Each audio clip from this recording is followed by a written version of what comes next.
Hello friends, welcome to optimistic studies. Optimistic studies में आप सभी का स्वागत है। सबसे पहले आप सभी को नमः शिवाय। और हम आज की क्लास में हिंदी व्याख्याता का हिंदी लेक्चरर का सिलेबस डिस्कस करने जा रहे हैं। तो यदि आप चैनल में पहली बार आए हैं तो चैनल को सब्सक्राइब कर लीजिए, साथ में बेल नोटिफिकेशन को ऑन रखिए, जिससे हम जो भी वीडियो डालें तो आप तक पहुंचती रहे। सेशन यदि आपको अच्छा लगे तो लाइक जरूर करिएगा, ज्यादा से ज्यादा लोगों तक शेयर कर दीजिएगा, जिससे ज्यादा से ज्यादा लोगों तक वीडियो पहुंच सके और वो भी इसका लाभ ले सके। तो चलिए हम आज की क्लास को स्टार्ट करते हैं। तो ये किस तरीके से मार्क्स डिवाइड होते हैं हमारे सीजी व्यापम के द्वारा जो आयोजित किया जाता है हिंदी व्याख्याता का एग्जाम, तो कुल आपके 150 अंकों के प्रश्न बनते हैं। कि यदि आपने हिंदी व्याख्याता और गणित व्याख्याता, जो कि मैंने ऑलरेडी डिस्कस किया हुआ है सिलेबस, यदि आपने नोटिस किया होगा, तो इंग्लिश व्याख्याता की यदि हम बात करें तो उसमें 100 अंकों का आपका इंग्लिश का प्रश्न था। ठीक है, 30 अंकों का आपका शिक्षा मनोविज्ञान शैक्षिक अभिवृत्ति आकलन एवं मूल्यांकन इनका प्रश्न था, और 20 अंकों का आपका अन्य भाग था, जिसके अंतर्गत जैसा कि वो इंग्लिश व्याख्याता का था, इसलिए उसमें इंग्लिश से प्रश्न यहाँ पे नहीं आया था, क्योंकि 100 अंकों का वो पहले ही पूछ चुके थे। तो 10 अंकों की हिंदी थी और 5 अंकों का आपका कंप्यूटर था और 5 अंकों का आपका जीके था, सामान्य ज्ञान था। इस तरीके से मार्क्स को डिवाइड किया गया था। लगभग यही पैटर्न आपके हिंदी व्याख्याता हिंदी लेक्चरर में रहेगा, जिसमें 100 अंकों का आपका हिंदी रहने वाला है, 30 अंकों का आपका शिक्षा मनोविज्ञान शैक्षिक अभिवृद्धि मूल्यांकन एवं आकलन इसका पार्ट रहने वाला है, 10 अंकों का आपका इंग्लिश रहेगा, 5 अंकों का आपका कंप्यूटर और 5 अंकों का सामान्य ज्ञान जीके रहेगा। इस तरीके से आपका मार्क्स डिवाइड रहेगा हिंदी लेक्चरर में। अब ये 100 मार्क्स में, इसको तो हम डिस्कस नहीं करेंगे क्योंकि बहुत बार डिस्कस कर लिए हैं, गणित व्याख्याता में भी देखे थे, फिर इंग्लिश व्याख्याता में भी देखे थे, तो उसको आप लोग एक बार देख लीजिएगा। अदरवाइज मैं टेलीग्राम चैनल में भी अपलोड कर दूंगी, तो आप वहां से पढ़ लीजिएगा। हम ये 100 अंकों के विषय में चर्चा कर लेते हैं। ठीक, तो चलिए हम आज की क्लास को अपने स्टार्ट करते हैं। और आप लोगों को बताना चाहूंगी कि सीजी व्यापम की साइट में हिंदी लेक्चरर का सिलेबस अवेलेबल नहीं है। तो ये फिर सिलेबस कहाँ का है? ये अन्य राज्य का है, क्योंकि लगभग सिलेबस एक जैसा ही रहता है।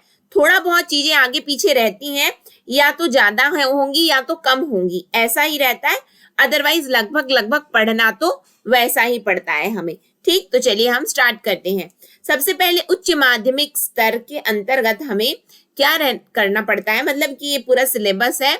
तो संधि समास उपसर्ग प्रत्यय, पर्यायवाची विलोम शब्द, समश्रुत भिन्नार्थक शब्द, अनेकार्थी शब्द, वाक्यांश के लिए सार्थक शब्द, फिर शब्द शुद्धिकरण एवं वाक्य शुद्धिकरण, फिर अर्थशास्त्र की पत्र, विज्ञप्ति, परिपत्र, निविदा, ज्ञापन, अधिसूचना।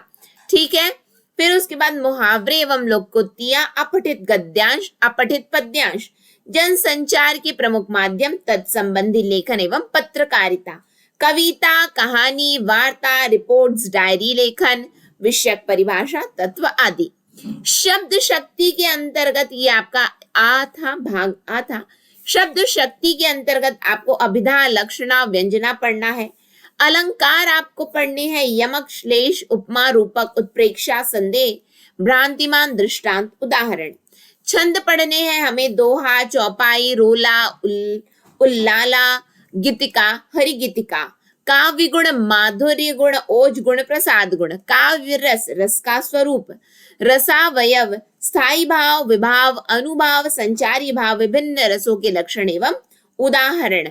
फिर उसके बाद हम खंड 2 में आए। इस तरीके से खंड 1, खंड 2, खंड 3, part A, part B, part C, जैसे सब एग्जाम में बटा रहता है, बस वैसा ही है।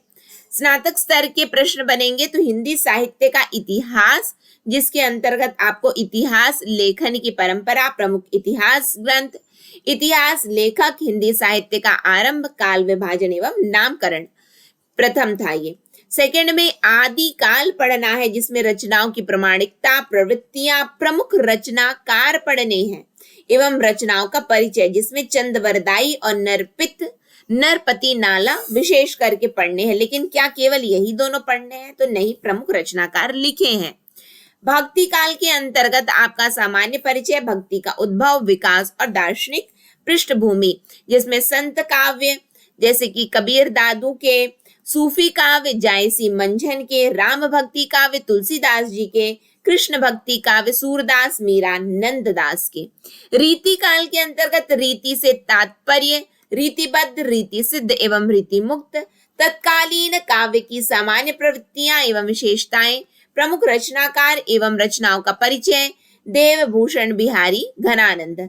आधुनिक काल के अंतर्गत पूर्व पीठिका, तत्कालीन परिस्थितियां, खड़ी बोली हिंदी गद्य का उद्भव, नवजागरण, भारतेंदु एवं समकालीन साहित्यकार, गद्य की विविध विधाओं का उद्भव, विविध गद्य विधाओं का विकास, नाटक, एकांकी, निबंध, कहानी, उपन्यास, आत्मकथा, जीवनी, संस्मरण, रेखा चित्र एवं रिपोर्ट, प्रमुख रचनाकारों एवं उनकी रचनाओं का परिचय, काव्य का विकास, भारतेंदु युग, द्विवेदी युग, छायावाद, प्रगतिवाद, प्रयोगवाद, नई कविता एवं समकालीन कविता, प्रमुख रचनाकारों एवं उनकी रचनाओं का परिचय।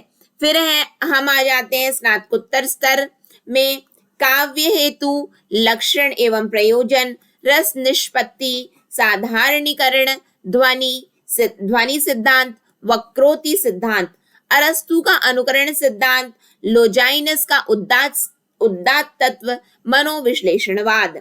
फिर रचनाएं तो कबीर ग्रंथावली, श्याम सुंदर दास साखी, गुरुदेव को अंग, पद प्रारंभिक 5, रामचरितमानस तुलसीदास द्वारा, बाल कांड जिसके अंतर्गत आएगा, बिहारी रत्नाकर, जगन्नाथ दास रत्नाकर, प्रारंभिक 25 दोहे, साकेत मैथिली शरण गुप्त, इसके लेखक, नवम सर्ग। कविता क्या है? निबंध के अंतर्गत कविता क्या है? चिंतामणि पहला भाग, रामचंद्र शुक्ल, शिरीष के फूल, कल्पता, हजारी प्रसाद द्विवेदी।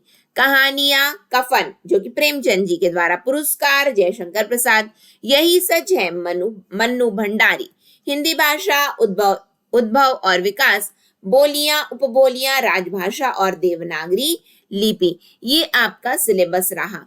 देखो, मैं आप लोगों को पहले ही बताई थी, क्या बताई थी कि सीजी व्यापम की वेबसाइट में मुझे नहीं मिला है हिंदी लेक्चरर का सिलेबस। यदि आपके पास एग्जैक्टली सिलेबस हो तो please do let me know in a comment section में मुझे बताइए, तो बिल्कुल मैं आपको वैसा ही सिलेबस करवा दूंगी। अदरवाइज जैसे कि बहुत सारे बच्चे, और वैकेंसी तो काफी है इसकी हिंदी व्याख्याता की, लगभग 400 के अराउंड है इसकी हिंदी के लिए वैकेंसी।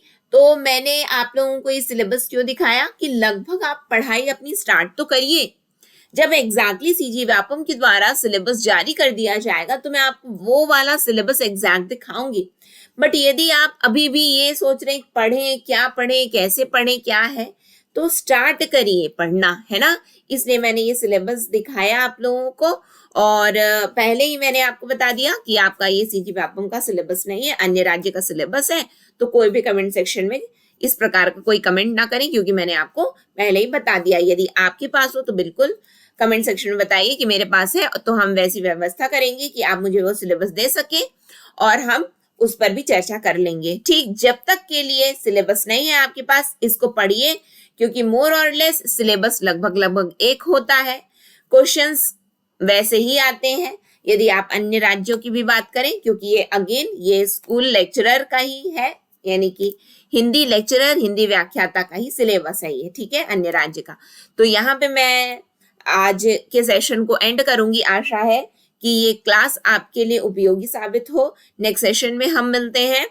नेक्स्ट सेशन तक के लिए आप सभी को नमः शिवाय। और यदि आपको जो 30 अंकों का आपका शिक्षा मनोविज्ञान ये वाला पोर्शन है, यदि आपको इसका PDF चाहिए तो आप हमारे ऑप्टिमिस्टिक स्टडीज मोबाइल ऐप से ले सकते हैं, वहां पे अवेलेबल है। उसके लिए करना क्या है, हमारे ऑप्टिमिस्टिक स्टडीज मोबाइल ऐप को डाउनलोड करके आप लोगों को वहां से PDF को ले लेना है, ठीक है।